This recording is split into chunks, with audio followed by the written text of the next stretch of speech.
오빠, 여기가 제 병원입니다. 큰오빠가 뇌졸중으로 입원한 병원. 그 병원 원장이 45년 무시한 막내 동생이었습니다. 세계 지점, 연매출 100억. 모두 제가 운영하는 병원입니다. 그리고 오빠들이 노린 아버지 100억 재산, 전액 사회에 기부하기로 했습니다. 제 통장에는 50억이 있습니다. 45년 간병하며 모은 돈입니다. 그리고 오빠들의 횡령 증거 모두 녹음했습니다. 이제 정당한 대가를 치를 시간입니다.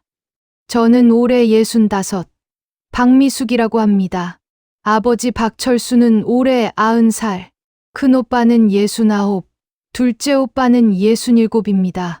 저는 결혼하지 않았습니다. 평생 아버지를 모시며 살아왔죠. 미숙아, 내가 아버지를 봐야지. 넌 시집도 안 갔잖아. 큰오빠가 그렇게 말했을 때 저는 20살이었습니다. 그때부터 지금까지 45년을 아버지와 함께 살았습니다. 아버지는 자수성가하신 분입니다. 맨손으로 시작해서 건설업으로 강남에 빌딩 한 채를 올리셨죠. 100억 재산. 오빠들은 모두 그 돈으로 공부하고 사업하고 집 샀습니다. 하지만 저는 한 푼도 받지 못했습니다. 미숙이는 집에 있으니까 필요 없잖아. 아버지 말씀이었습니다. 저는 그저 고개를 끄덕였죠. 오빠들은 대학 갔고 저는 고졸입니다. 오빠들은 결혼했고 저는 혼자입니다. 넌 아버지 모시는 게 효도야. 그게 내 역할이야. 둘째 오빠 말이었습니다. 그렇게 45년이 흘렀습니다. 아버지를 모시는 것, 그게 제 인생의 전부였습니다. 작년 가을, 아버지가 쓰러지셨습니다. 뇌졸중입니다. 반신마비가 왔습니다. 의사 선생님 말씀에 저는 눈앞이 캄캄했습니다. 아버지는 혼자서는 아무것도 하실 수 없게 되셨습니다. 기저귀를 차고 식사도 제가 떠먹여 드려야 했죠. 하지만 진짜 지옥은 그때부터 시작이었습니다. 아버지가 쓰러진 다음 날 큰오빠와 둘째 오빠가 집에 왔습니다. 미숙아, 아버지 좀 잘 봐. 우리는 일이 바빠서. 큰오빠가 말했습니다. 둘째 오빠도 고개를 끄덕였죠. 그래, 넌 시간 많잖아. 우리는 돈 벌어야 하니까. 저는 대답했습니다. 네, 오빠. 제가 잘 모실게요. 어차피 평생 해온 일이니까요. 간병은 생각보다 훨씬 힘들었습니다. 아버지는 화장실도 혼자 못 가셨습니다. 하루에도 몇 번씩 기저귀를 갈아드려야 했죠. 미숙아, 물 좀. 미숙아, 가렵다. 긁어줘. 미숙아, 베개 좀 세워줘. 밤낮 없이 부르셨습니다. 저는 제대로 잠을 잘 수가 없었죠. 한 달에 한 번 오빠들이 병문안을 왔습니다. 하지만 30분만 있다가 갔습니다. 아버지, 건강하세요? 저는 일이 있어서. 미숙아, 아버지 잘 부탁해. 그게 전부였습니다. 어느 날 큰오빠가 집에 왔습니다. 미숙아, 아버지 재산이 얼마나 되는지 알아? 네, 재산이요? 응, 강남 빌딩 있잖아.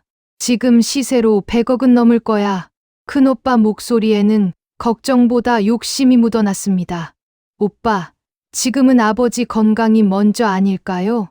그건 그렇지. 근데 현실적으로 생각해야지.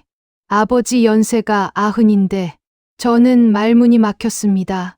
미숙아, 너도 알지? 100억이면 우리 셋이 나눠도 30억 넘게 받는 거야. 오빠, 그러니까 아버지한테 슬쩍 물어봐. 유 원장은 어떻게 하실 건지. 큰오빠는 그렇게 말하고 갔습니다. 다음 날 둘째 오빠도 왔습니다. 역시 같은 이야기였죠. 미숙아, 형님한테 들었어. 아버지 재산 정리 이야기. 나도 궁금하긴 해. 오빠, 아버지가 편찮으신데. 아니, 지금이 적기야. 나중에 치매라도 오시면 어떻게 해? 오빠들은 아버지 건강보다 재산 걱정이 더 컸습니다. 그날 밤, 저는 아버지를 모시다가 눈물이 났습니다. 45년을 아버지를 모셨는데 오빠들은 단 한 번도 제게 고맙다고 말한 적이 없었습니다. 그저 당연하다고 생각했죠. 제가 시집 안 갔으니까 아버지 모시는 게 당연하다고. 미수가, 아버지가 저를 불렀습니다. 네, 아버지. 너희 오빠들 내 재산 얘기하더냐? 네. 그럴 줄 알았다. 아버지는 한숨을 쉬셨습니다. 미수가, 나 유언장 쓸 거다. 변호사 불러라. 아버지, 아직 그런 말씀. 아니다. 내가 얼마나 살지 모르니까 미리 정리해야지. 아버지 목소리는 담담했지만 뭔가 슬픔이 묻어났습니다. 며칠 후 변호사가 왔습니다. 오빠들도 함께 왔죠. 아버지, 유언장 쓰신다고요? 재산은 어떻게 하실 건가요? 큰오빠가 노골적으로 물었습니다. 그건 내가 결정할 일이다. 너희는 나가 있어라. 아버지는 우리를 모두 내보냈습니다. 변호사와 단둘이 1시간을 이야기하셨죠. 유언장 작성이 끝나고 변호사가 나왔습니다. 유언장은 제가 보관하겠습니다. 박 회장님 돌아가신 후 공개하도록 하겠습니다. 변호사님, 내용이 뭡니까? 큰오빠가 다급하게 물었습니다. 그건 유언자의 의사에 따라 공개할 수 없습니다. 아버지, 우리한테는 말씀해 주셔야죠. 둘째 오빠도 목소리를 높였습니다. 됐다. 때가 되면 알게 될 거다. 아버지는 그렇게만 말씀하셨습니다. 그날 밤, 저는 복도에서 오빠들 대화를 엿들었습니다. 형님, 아버지가 미숙이한테 더 많이 주실까봐 걱정이에요. 설마, 미숙이는 시집도 안 갔잖아. 당연히 우리한테 더 많이 주시겠지. 그래도 45년 동안 모셨잖아요. 모신 건 당연한 거지. 시집도 안 가고 집에 있었으면 그 정도는 해야지. 저는 가슴이 먹먹했습니다. 45년이 당연한 거지라니. 하지만 저는 아무 말도 하지 않았습니다. 대신 조용히 제 방으로 돌아왔죠. 그리고 서랍 깊숙한 곳에서 낡은 통장 하나를 꺼냈습니다. 미수교양병원 법인 계좌, 잔액 50억 2,347만 원, 45년간 아버지 모시며 틈틈이 모은 돈이었습니다. 제가 처음 돈을 모으기 시작한 건 25년 전이었습니다. 아버지가 병원에 입원하셨을 때 저는 간호사로 일하고 있었죠. 미수가, 이제 그만 나와. 아버지 누가 돌봐? 큰오빠 말에 저는 간호사를 그만뒀습니다. 하지만 포기하지 않았습니다. 낮에는 아버지를 모시고 밤에는 간호학원에서 요양보호사들을 가르쳤습니다. 한 달에 150만 원. 오빠들은 몰랐습니다. 제가 밤에 일한다는 것을. 미수가는 집에만 있으니까 돈 쓸 일도 없겠네. 둘째 오빠가 그렇게 말했을 때 저는 그저 웃었습니다. 5년 후 저는 작은 요양원을 인수했습니다. 침대 20개짜리 작은 곳이었지만 제게는 꿈이었죠. 대외적 대표는 간호학원 동기 윤정 언니였습니다. 하지만 실제 주인은 저였습니다. 미수가, 내 이름으로 하면 오빠들이 알잖아. 내 이름 쓰자. 은정 언니 제안이었습니다. 저는 고개를 끄덕였습니다. 오빠들이 알면 돈을 빼앗길 게 뻔했으니까요. 요양원은 잘 되었습니다. 10년 후 저는 2번째 지점을 열었고 5년 전에는 3번째까지 열었습니다.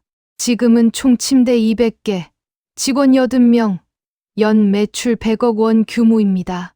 하지만 아무도 몰랐습니다.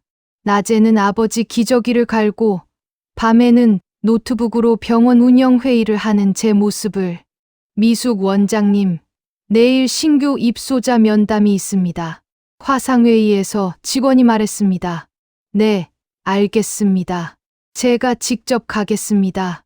저는 대답했습니다. 다음 날 오전 아버지를 재우고 몰래 병원에 갔습니다.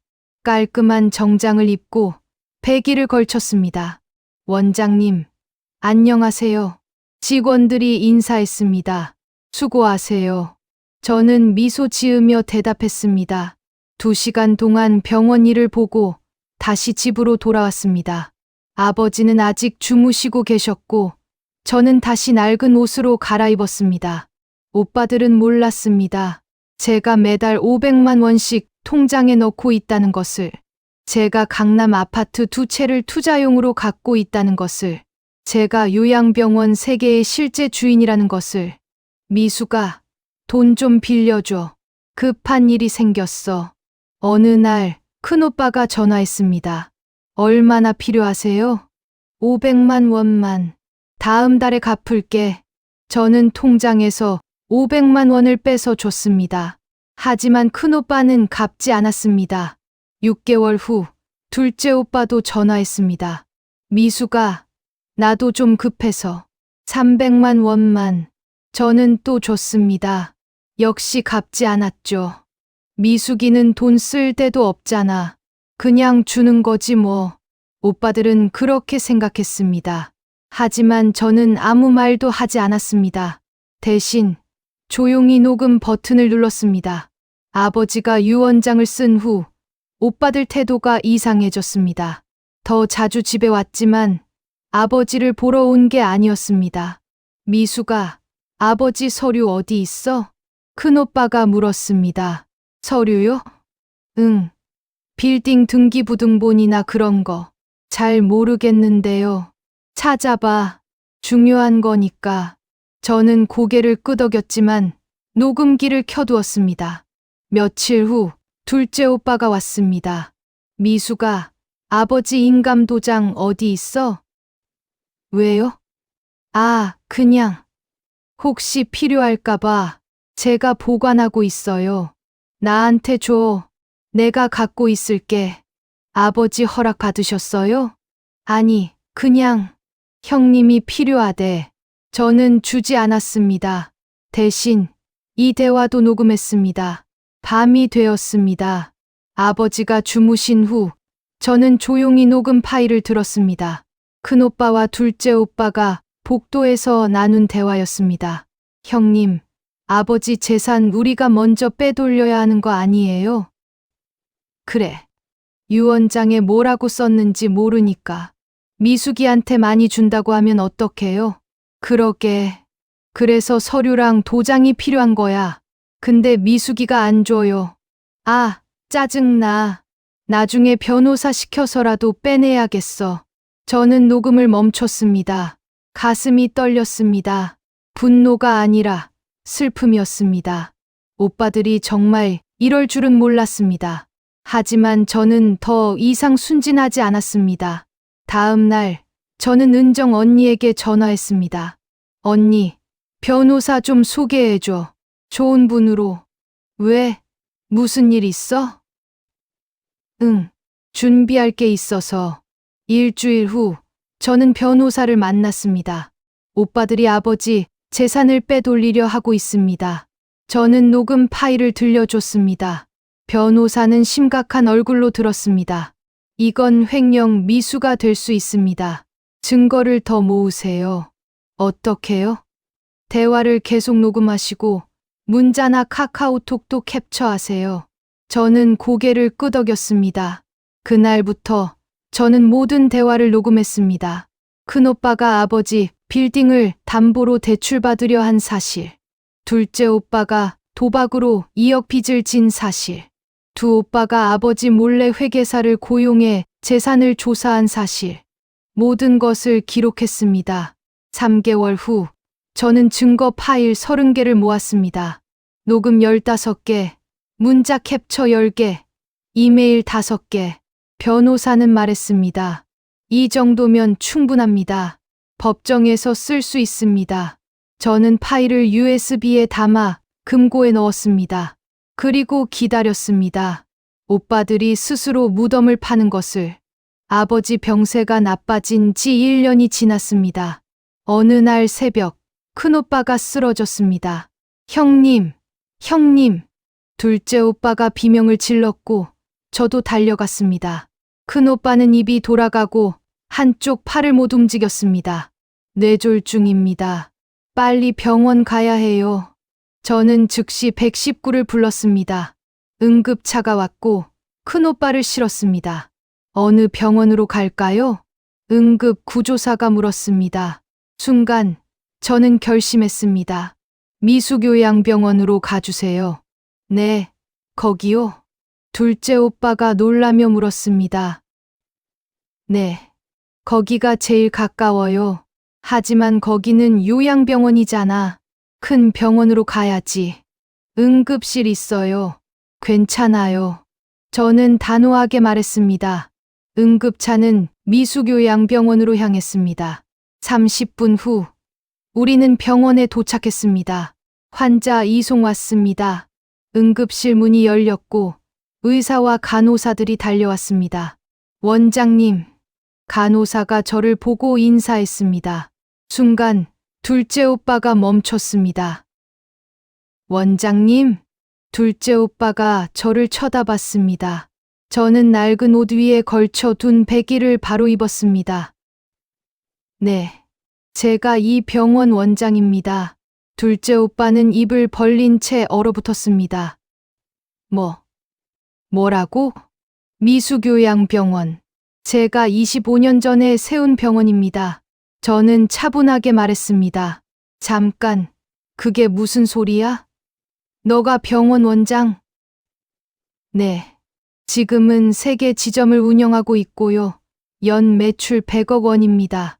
둘째 오빠는 주저앉을 뻔했습니다. 어떻게, 언제부터? 25년 전부터요. 오빠가 저보고 집에만 있으니까 돈 쓸 일 없겠다고 했을 때부터요.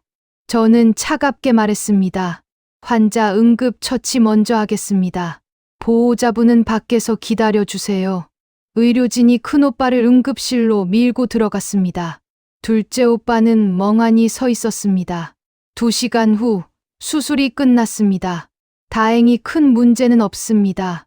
일주일 정도 입원하셔야 합니다. 제가 직접 설명했습니다. 둘째 오빠는 떨리는 목소리로 물었습니다. 미수가, 아니, 원장님, 이 병원이 정말 내 거야? 네. 어떻게, 돈은 어디서? 45년 동안 아버지 모시며 틈틈이 일했어요. 밤에 강의도 하고, 투자도 하고. 우리는 몰랐는데, 오빠들은 관심 없었으니까요. 제가 뭘 하든, 둘째 오빠는 할 말을 잃었습니다. 큰오빠가 깨어났을 때, 저는 병실에 들어갔습니다. 오빠, 여기가 제 병원입니다. 큰오빠는 눈을 크게 떴습니다. 뭐라고? 미수교양병원. 제가 원장이에요. 말도 안 돼. 너가 돈이 어디 있어서 45년 동안 모았어요. 오빠가 빌려간 500만 원 갚지 않았죠? 괜찮아요. 제게는 50억이 있으니까요. 큰오빠는 말을 잇지 못했습니다. 50억? 네. 병원 수익이랑 부동산 투자로 모은 돈이요. 큰오빠는 침대에 누운 채 얼어붙었습니다. 그리고 오빠, 저는 한 걸음 다가갔습니다. 오빠들이 아버지 재산 빼돌리려 한 것 다 녹음했어요. 큰오빠 얼굴이 하얗게 질렸습니다. 뭘 녹음했다고? 오빠들이 서류 달라고 한 것, 인감도장 달라고 한 것, 변호사 시켜서 재산 빼내려 한 것, 전부 다요. 미수가, 그리고 오빠가 아버지 빌딩 담보로 대출 받으려 한 것도 알아요. 둘째 오빠 도박 빚 2억도 알고요. 큰오빠는 떨기 시작했습니다. 이제 곧 아버지 유언장이 공개될 겁니다. 저는 돌아섰습니다. 그때 모든 게 끝날 거예요. 일주일 후 아버지가 돌아가셨습니다. 평화롭게 잠든 듯이. 아버지, 저는 아버지 손을 잡고 울었습니다. 45년을 함께했습니다. 제 인생의 전부였습니다. 장례는 3일장으로 치렀습니다. 큰오빠는 뇌졸중에서 회복 중이라 휠체어를 타고 왔고, 둘째 오빠는 조문객들을 맞으며 슬픔에 잠긴 척했습니다. 하지만 저는 알고 있었습니다. 오빠들이 기다리는 건 따로 있다는 걸. 장례 3일째 되는 날, 변호사가 왔습니다. 유언장을 공개하겠습니다. 가족분들만 모여주세요. 우리는 장례식장 상담실로 모였습니다. 큰오빠, 둘째 오빠, 그리고 저 변호사가 봉투를 꺼냈습니다. 고 박철수 회장님의 유언장을 낭독하겠습니다. 큰오빠와 둘째 오빠는 몸을 앞으로 기울였습니다. 눈빛이 반짝였죠. 나 박철수는 다음과 같이 유언합니다. 변호사 목소리가 울렸습니다. 첫째, 내 전 재산 100억 원은 오빠들이 숨을 죽였습니다. 사회복지법인 따뜻한 노후에 전액 기부합니다. 순간 방안이 조용해졌습니다. 뭐라고요? 큰오빠가 벌떡 일어나려다 휠체어에서 미끄러졌습니다. 전액 기부 100억을? 둘째 오빠도 얼굴이 하얗게 질렸습니다. 변호사님, 이게 무슨 소리입니까? 자식들한테는 한 푼도 안 준다고요? 유언장 내용이 그렇습니다. 계속 읽겠습니다. 변호사가 다시 유언장을 읽었습니다. 둘째, 나는 평생 자식들을 사랑했습니다. 하지만 자식들은 나를 사랑하지 않았습니다. 그들이 사랑한 건 내 돈이었습니다. 오빠들이 입을 다물었습니다. 내가 쓰러진 후 큰아들과 둘째 아들은 한 달에 한 번씩 30분만 찾아왔습니다. 하지만 내 재산은 매일 물었습니다. 아버지, 둘째 오빠가 중얼거렸습니다.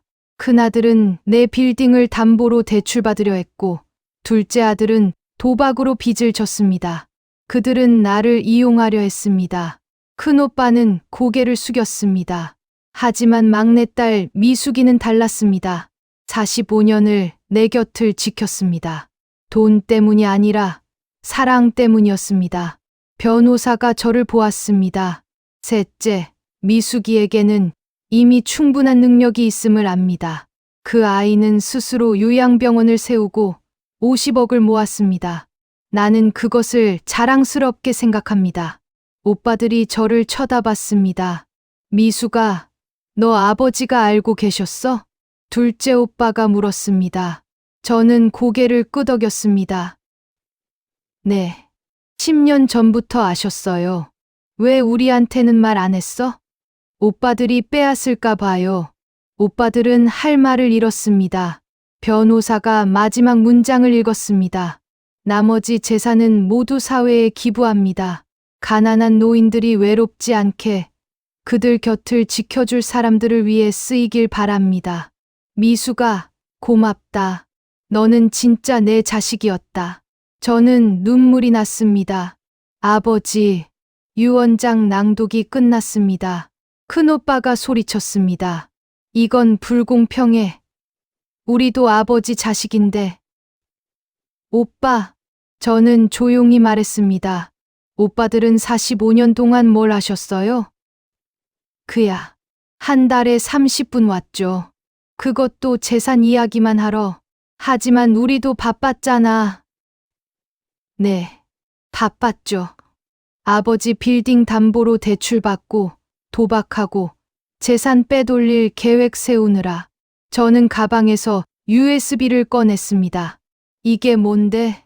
오빠들이 나눈 대화 녹음 파일이요. 30개. 큰오빠와 둘째 오빠의 얼굴이 하얗게 질렸습니다. 아버지 서류 달라고 한 것, 인감도장 빼돌리려 한 것, 변호사 시켜서 재산 빼내려 한 것, 전부 다 녹음했어요. 미수가, 그건 횡령 미수입니다. 변호사님, 그렇죠? 변호사가 고개를 끄덕였습니다. 네.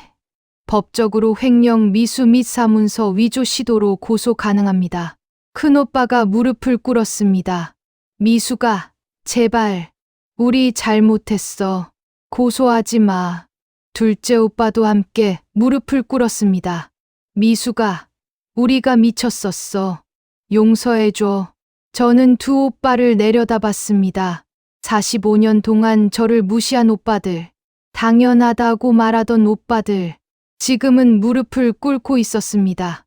오빠들, 저는 천천히 말했습니다. 저는 고소하지 않을게요. 정말? 대신 조건이 있어요. 뭐든지 할게. 첫째, 아버지 유언 존중하세요. 기부에 이의 제기하지 마세요. 알았어. 둘째, 제 병원 앞에 다시는 나타나지 마세요. 알았어. 셋째, 스스로 일어서세요. 이제 아버지 재산도 없고 제 돈도 못 받아요. 스스로 빚 갚으세요. 큰오빠와 둘째 오빠는 고개를 숙였습니다. 그리고 마지막, 저는 USB를 도로 가방에 넣었습니다. 오빠들이 이 조건 지키면 이 녹음 파일은 영원히 묻을게요. 하지만 어기면 안 어길게. 절대 약속합니다. 저는 돌아섰습니다. 그럼 이만 1년이 지났습니다. 저는 아버지가 기부한 100억으로 만들어진 따뜻한 노후 재단 이사로 활동하고 있습니다. 제 병원은 4호점을 열었고 연 매출은 150억이 되었습니다. 큰오빠는 작은 회사에 취직해 일하며 빚을 갚고 있습니다. 둘째 오빠도 도박을 끊고 작은 식당을 차려 열심히 살고 있습니다. 가끔 오빠들에게서 문자가 옵니다. 미수가 잘 지내지? 우리 정말 반성하고 있어. 고맙다. 저는 답장을 보냅니다.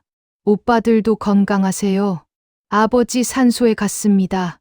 아버지, 저 잘 지내고 있어요. 오빠들도 이제 철이 들었어요. 바람이 불었습니다. 마치 아버지가 대답하는 것 같았습니다. 그래, 미수가 고생했다. 저는 미소 지었습니다. 45년은 길었습니다. 하지만 후회하지 않습니다. 아버지를 사랑했고 아버지도 저를 사랑하셨으니까요. 돈이 전부는 아닙니다. 하지만 돈은 사람의 본성을 드러냅니다. 그리고 진짜 가족은 돈이 있을 때가 아니라 없을 때 곁에 있는 사람입니다. 저는 제 병원으로 돌아갑니다. 오늘도 저를 기다리는 환자들이 있으니까요. 미숙 원장님, 안녕하세요. 직원들이 인사합니다. 네, 수고하세요. 저는 100일을 입습니다. 이제는 숨기지 않습니다. 45년 아버지를 모신 딸이자 요양병원 4개를 운영하는 원장입니다. 그리고 무엇보다 스스로를 지켜낸 사람입니다. 세상에 믿을 사람은 나 자신뿐입니다.